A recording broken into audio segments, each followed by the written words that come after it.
Bonjour Kevin, Bonjour Bruno.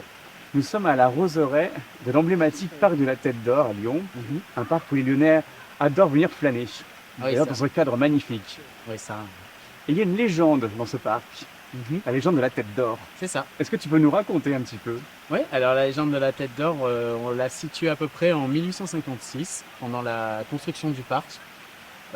Quelques années après les fameuses révoltes, ou 1834, donc la deuxième, parce qu'il y en a eu deux. Donc la révolte des canuts. La révolte des canuts. Est-ce que tu peux nous expliquer ce que sont les canuts? Alors les canuts, c'était des tisseurs de soie qui étaient basés sur la Croix-Rousse. Parce qu'on dit qu'à Lyon, donc, c'est la capitale de la soie. Oui. Capitale aussi des Gaules, mais pas ça c'est autre C'est une chose. autre histoire. Mais on dit à Lyon qu'il y a la colline qui prie et la colline qui Travail. travaille. Voilà. Donc la Croix-Rousse, la colline Voilà. qui travaille. Et les soirées lyonnaises, donc, qui sont très connues. Et on sait qu'à la Croix-Rousse, il y a les immeubles, donc des canuts qui sont très hauts en plafond. Qui commence à partir du bas de la montée en fait, sont basés sur les Jusqu'au pentes. plateau de la Voilà, Croix-Rousse. voilà. Et donc ce sont des, comme je disais, des appartements très hauts en plafond parce qu'il y avait les fameux métiers à tisser, donc de soie. De la soirée lyonnaise. C'est ça. Donc l'histoire de la Tête d'Or. Est-ce que tu peux nous expliquer un petit peu les recherches que tu as faites et pourquoi tu veux en Alors faire déjà, je vais te faire un résumé déjà de la légende. Alors Ouais. en fait, on est en 1856, pendant la construction du parc. Il y a des canuts, il y a énormément de canuts qui étaient au chômage en fait, et qui ont été appelés pour le terrassement du lac. Donc c'est une époque assez dure quand même. Oui, ouais, très très dur. Et tout simplement, en fait, il y a eu un canut qui creusait tranquillement dans son coin, et il a heurté un coffre. Et en ouvrant le coffre, en fait, il a découvert une tête d'un Christ en or massif. Le chanceux. Ouais, le chanceux. Le chanceux et voilà. Mais le malheur après pour lui, parce que tous les autres canuts, en voyant la richesse qu'ils cherchaient, parce que la légende était déjà connue au sein des tisseurs. de Ah soie. d'accord. Donc Donc tu es tombé sur le Graal en fait. voilà, il était tombé sur le Graal par hasard. Et en fait, il y a eu tous les canuts qui se sont rués sur le trésor. Il y a eu une immense rixe. Et en fait, d'où la légende vient, c'est qu'en fait, le Christ, en voyant cette immense bagarre, s'est mis à pleurer. Et toutes ces larmes, en fait, seraient tombées directement sur le parc de la Tête d'Or et qui aurait formé le lac. Ah donc donc on ferait du pédalo en fait sur les Voilà, larmes du Christ. voilà, sur les larmes du Christ, si on croit à la légende. C'est génial cette histoire.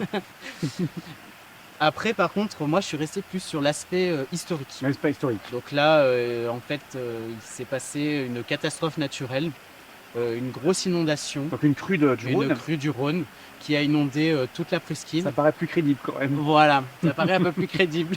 Je remets pas en cause le côté religieux, attention. Hein. Oui, oui, moi non plus. Mais il a fallu que je suive quand même le côté de la légende que tout le monde connaît, Bien qui sûr. est raconté partout, et sur l'aspect quand même historique qui se serait vraiment passé. Alors, tu n'es pas lyonnais d'origine, Non, pas du tout. mais tu es venu ici à la capitale des Gaules parce que tu as été attiré par cette histoire, cette fameuse légende. C'est ça, oui. Qu'est-ce qui t'attire?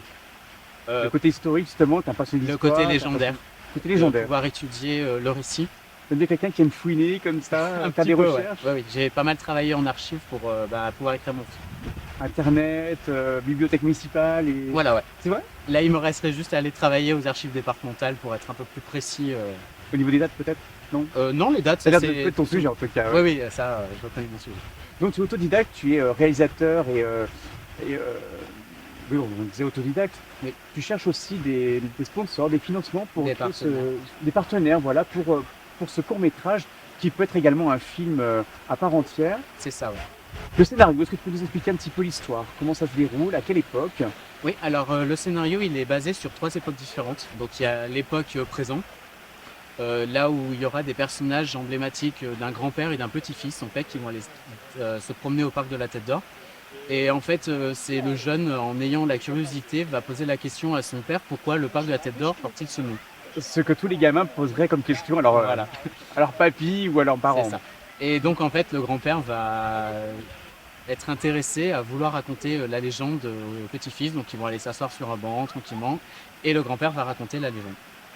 De cette fameuse histoire. Voilà.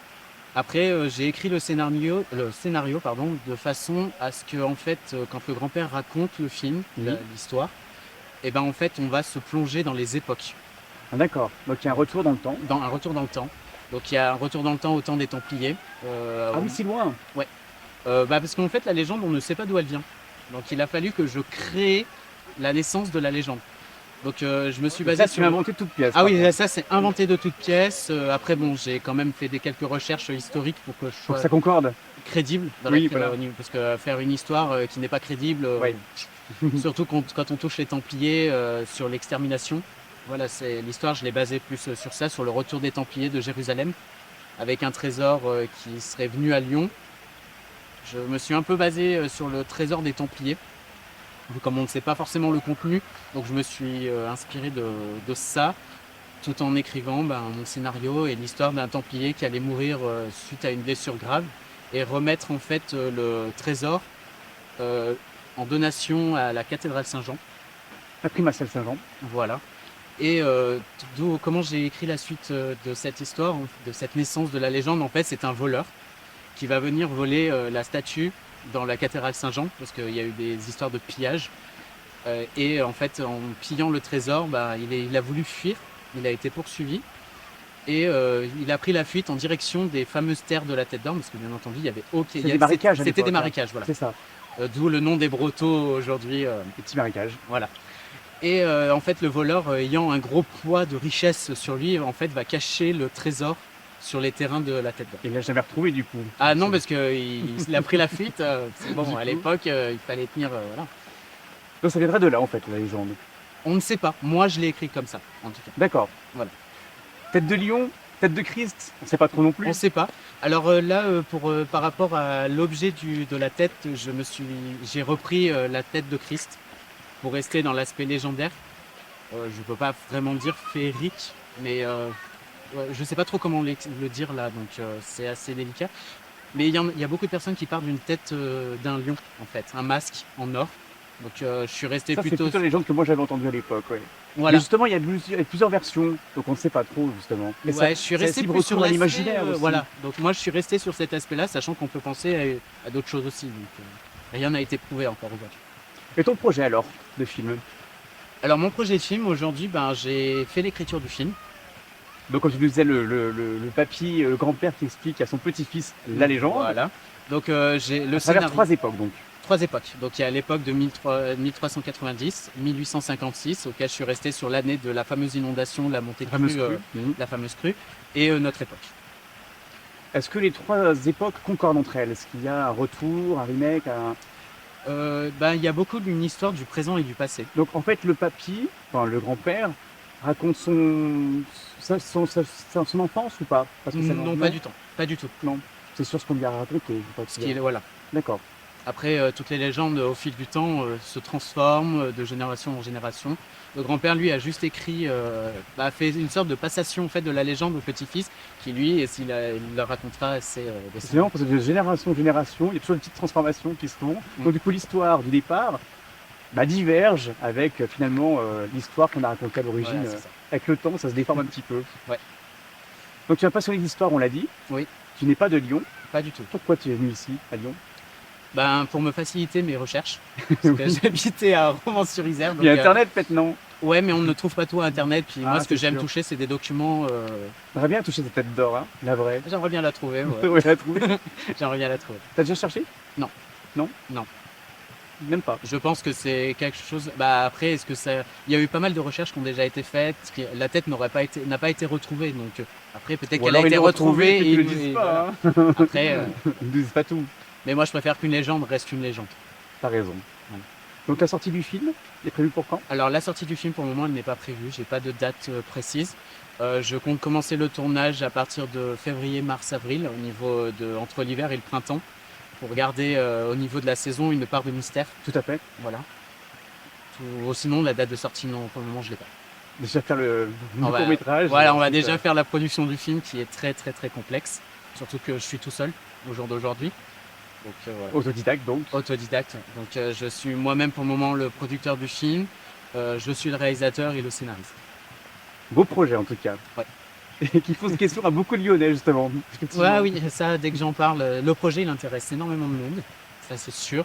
Parce que tu as des contacts déjà depuis quelque temps pour ce Alors projet. j'avais déjà proposé il y a à peu près 2 ans, j'en avais parlé à la ville de Lyon. Oui. La ville de Lyon est tout à fait intéressée par le projet. J'avais pas fait le budget en fait. J'ai un petit peu du mal à faire ça parce que j'ai jamais fait de budget de film. Parce que j'ai fait des courts-métrages, mais c'est des courts-métrages que C'est j'ai pas fait ton univers, quoi. Voilà, C'est pas ton domaine. Voilà, je suis plus sur le Dans terrain. la création, quoi. Voilà. Je suis plus en tant que réalisateur et la création. Tu as déjà les figurants pour ton court-métrage? Non, pas encore. J'ai quelques acteurs. Ouais. Il faut juste que je valide avec eux, mais bon, pour le moment, vu comme je savais pas trop où j'allais, je les ai mis un tout petit peu en stand-by. Alors le tournage en lui-même se passera où? Au parc, bien sûr, mais Ouais. encore. Alors, donc là, le tournage va se baser au parc. Je vais faire une demande parce qu'il y a un gros tournage qui va se situer à Bourg-en-Bresse. Ah, pourquoi Bourg-en-Bresse? Alors ça, je me suis jamais trop posé la C'est vrai question, mais je sais pas, Côté pratique côté pratique, mais je sais pas, ça m'a inspiré de tourner là-bas. Ah oui? Tout simplement, sachant que j'ai des plans de train aussi. Et le paysage entre Bourg-en-Bresse et Lyon, avec tous les lacs qu'il y a dans la zone, Le pays du poulet. voilà, c'est assez... D'accord. Bah, je te souhaite bon courage en tout cas Merci. pour ce magnifique projet. Et puis on se reverra à la sortie du film. Ok, À très bientôt, Kevin. à très Et merci bientôt. à toi. Merci.